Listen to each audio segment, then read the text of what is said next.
Hey everyone, and welcome to Almost Cancelled. I am Peter, that is Connor, and we are going to talk about Santa Clarita Diet. Season 1, Episode 1 is the first episode. It's a new Netflix show, Netflix original. The episode's called So Then, a Bat or a Monkey? We'll start spoiler free, because it's episode 1, and if we go into spoilers later, we'll give you some warning before we do so. You're getting the hang of saying that we'll start spoiler free on these episode ones. It's only because we've had 3 pilots in the space of 12 hours. Yeah. Yeah, this is also a bit later than normal. Usually when a Netflix show goes up, we like to have it up a few hours after it goes up. But we were so backlogged from the last couple of days that we ended up having to push this late into the night. So here we are. So this is a comedy starring Drew Barrymore and Timothy Olyphant. And they are a couple. They've got a daughter, teenager, and this is the thing I wasn't expecting. I was expecting a scene in the first episode where we see her get bit by something. Or something like that, because she turns into a zombie. But it's not your typical slow-moving whatever. It's more of an iZombie-esque kind of thing, where she's still talking Functional. And coherent and all the rest of it. And she thinks she just got a bug at first, but she's obviously slowly getting a taste for raw meat and whatever else. And of course it escalates, because that's inevitable. Of course it does. And they are realtors. That is their job. They're a husband-wife realtor team. And their daughter's kind of sarky and is very, basically Connor feminized, essentially, is what she is. I'm not sure if that's an insult or not. I can't tell. I didn't mean it to be an insult. It's just, as I was saying it, I thought, she's basically Connor, but with, less ginger and less penis. Yeah. It's basically the thing. I mean, no offense to her, certainly. You, I don't mind offending. But yeah, so that's kind of the setup. And Nathan Fillion guest stars in this first episode as well. He pops up as a smarmy, rival realtor who maybe has the hots for Drew Barrymore. And that's kind of the first episode, and it's just kind of her slowly getting more sick and oh, what's this? What's going on? And her husband's getting worried. And obviously it's a comedy, so it's wacky. Funny. And it's ridiculous and over the top. Yeah, it's ridiculous. I mean, she throws up an organ at one point. Yeah, and she throws up a lot. She throws up a lot. In fact, the episode almost lost me at that scene. Me too. There's a scene where she throws up, and it is such a comical amount of vomit that I was like, this is just a bit stupid. And my cats are running around because they agree with me. They disagree that there's too much vomit. The only thing that saved that for me is then it got addressed by how much vomit there was. What do you mean? Because they kept saying that was a lot of vomit? Yeah. That kind of salvaged it a little bit. A little bit. I don't know. Not entirely, though. It's one of those things, having comical amounts of vomit is a lot like having a lot of fart jokes where I just kind of zone out and go, this is stupid, go away. Because it feels like instead of actually being witty, you're literally throwing something at me and hoping it'll stick, and it doesn't necessarily work for me. I guess we should start. Did we like it? It wasn't enjoyable. I don't know. It was okay. I feel the same. I'm mixed. I like parts. Other parts I didn't see the vomit, but overall, I'm not sure I can really judge it entirely on this episode, though. Yeah, it's one of these things. We always say how comedies develop as they go, and I think that's the case here as well. It probably will develop, but I think the biggest problem for me in this first episode is I was having a hard time nailing down the tone of what it was. Yeah, it couldn't quite decide, could it?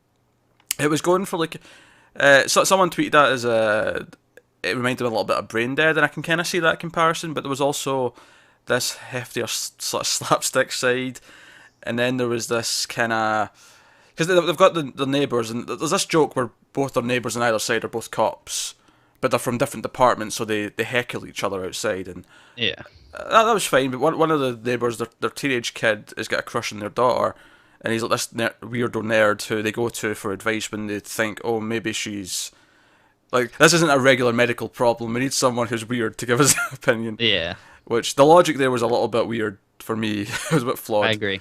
But they go to this teenager next door who actually checks her pupils and all that, as if he knows what he's doing.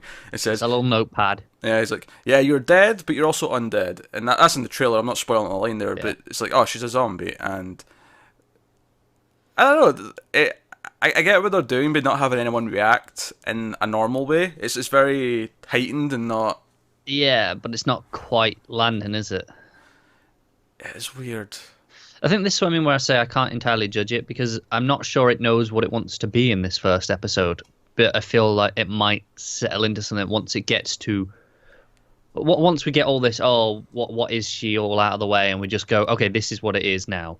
Because obviously we've seen from the trailer what the general premise is. Yeah. Obviously, the trailer indicated that later on her husband's going to help her like kill bad people so that she's got someone to eat and kind of things. And we get nothing of that really in this episode. No, we don't. There's a little bit of good gore towards the end, and as a gore fan, I appreciate that. Of course, but it's almost the opposite of the problem we have with most pilots, where they're usually even earlier today we saw a few they're just rushed.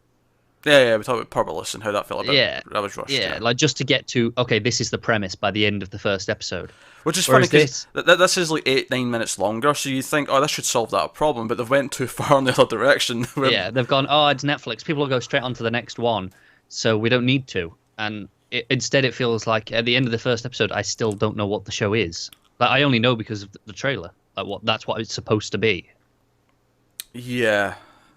And I have to admit, a lot of the jokes, I thought the daughter was kind of amusing. Her trying to get a car, and when she realised her mother was a zombie, life's short. Yeah, very deadpan. And I enjoy deadpan humour, so that was working well enough for me. But some of the other stuff was a little too, it was trying a little bit too hard. It was going for these things. It was a running gag where Timothy Olyphant's character Joel, the husband, he goes to the store to buy various things, and he keeps running into the same girl who works there, and I felt like it was supposed to be a running thing, like a running joke. The manager says you've been looking at this for a while. It's like so he keeps acting sort of crazy because he's getting agitated that his wife's sick and being zombified, and the girl's just, and again it's very deadpan, but it doesn't work because I wasn't. I don't know. I think that's the thing with the daughter's deadpan. You get this is a family dynamic, so they're used to her deadpan. It plays off it well. Whereas with this random girl in the shop, it doesn't play off him very well. Yeah, it's a tough one. I'm very mixed on it. I don't think it was outright bad by any means. Vomit scene maybe aside, which kind of annoyed me. Yeah, I'd agree. It was fine. It wasn't painful to watch. I could easily see trying the next episode, and we may do a full season thing if we both decide we want to watch the full thing. I'm not going to commit to that because we're so backed up on content right now that I'm not making any promises if we'll do that, or if we do, when it'll be. But it's harder to judge this. It is. But the funny thing is that regular comedy pilots are also hard to judge because they always tend to suck and get better. They do. But this doesn't have the same thing. As much as we're saying, once we see the rest of the show and it may get better, it'll be better because it gets to the actual premise and what it is. But it's not the same reason why the other shows get better. The other shows, they're actually making it as we see them, and they actually improve and find their feet. This is different. They wrote all this and shot all this as one, essentially. Yeah, it's all done. And so that exact complaint isn't quite there, but you've got this other thing where we can take our time getting to what the show is because people will just binge it. It is this sort of problem we've had with a few Netflix shows, especially the 13 episode ones, where they kind of just take their time too much because they think they can. And obviously this is a comedy, so it's less episodes and it's less length per episode, but it's still got the same core problem there, where it feels like it's got this extra time and it suffers on an individual episode to episode basis because of it, I feel. I think that the funny thing is I don't think it would actually bother me if it was making me laugh constantly. If it was making me laugh constantly, I wouldn't really care. Because it's a comedy, and the pacing's not that important. The only pacing that matters is how often am I laughing, how often am I smiling. Yeah. So the plot being dragged out and maybe not quite being at the premise yet isn't actually a big deal in this case. For a drama, that's a huge deal.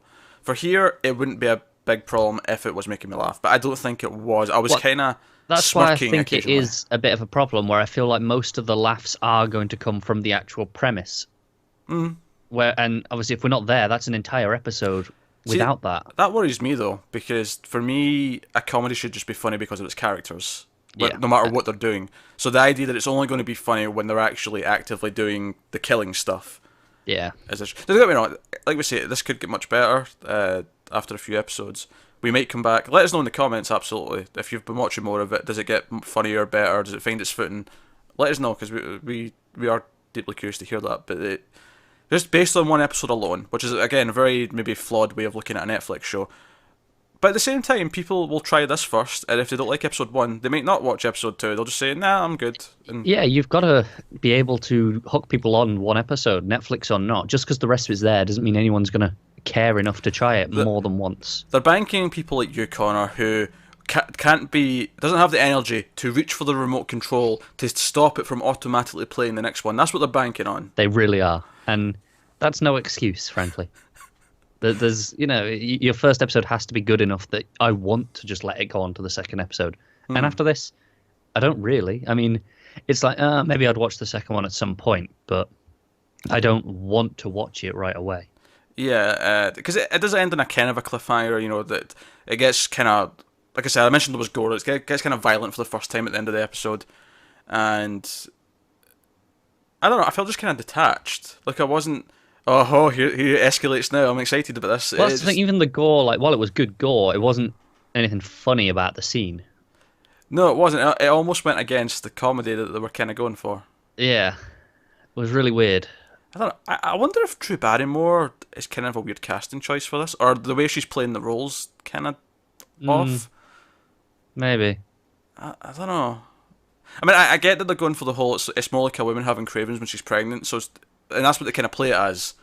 Yeah. Like she's got the munchies and she's trying to like satisfy her cravings, but I don't know. It doesn't. It's not jiving with us that much, is it? It's clearly not jiving. It's not bad. It's just not it's not hitting the spot. Yeah, and for a comedy, that's the end of the road, really. If it's not hitting you and making you laugh, what's the point in it existing for you? But then again, maybe from episode like 3 onwards, it might be hysterical, and it happens all the time. So now let us know in the comments and stuff. I mean, I enjoy seeing Nathan Fillion. Of course, he was fine. He's a friendly face. Obviously, one of the neighbour's wife is played by the waitress from It's Always Sunny. It's always nice to see I don't want to know her name. She's Waitress to me, and she'll always just be Waitress. Yep. If you don't watch that show, the running gag is that no one actually knows her name. They just call her the Waitress. So we never find out either as the audience, so that's what I'm calling her as. But no, that's episode 1 of Santa Clarita Diet. Let us know what you thought of it in the comments below. Let us know if it gets better. Like and subscribe and all that stuff. Helps us out a lot. Thank you very much for watching, and we'll see you next time.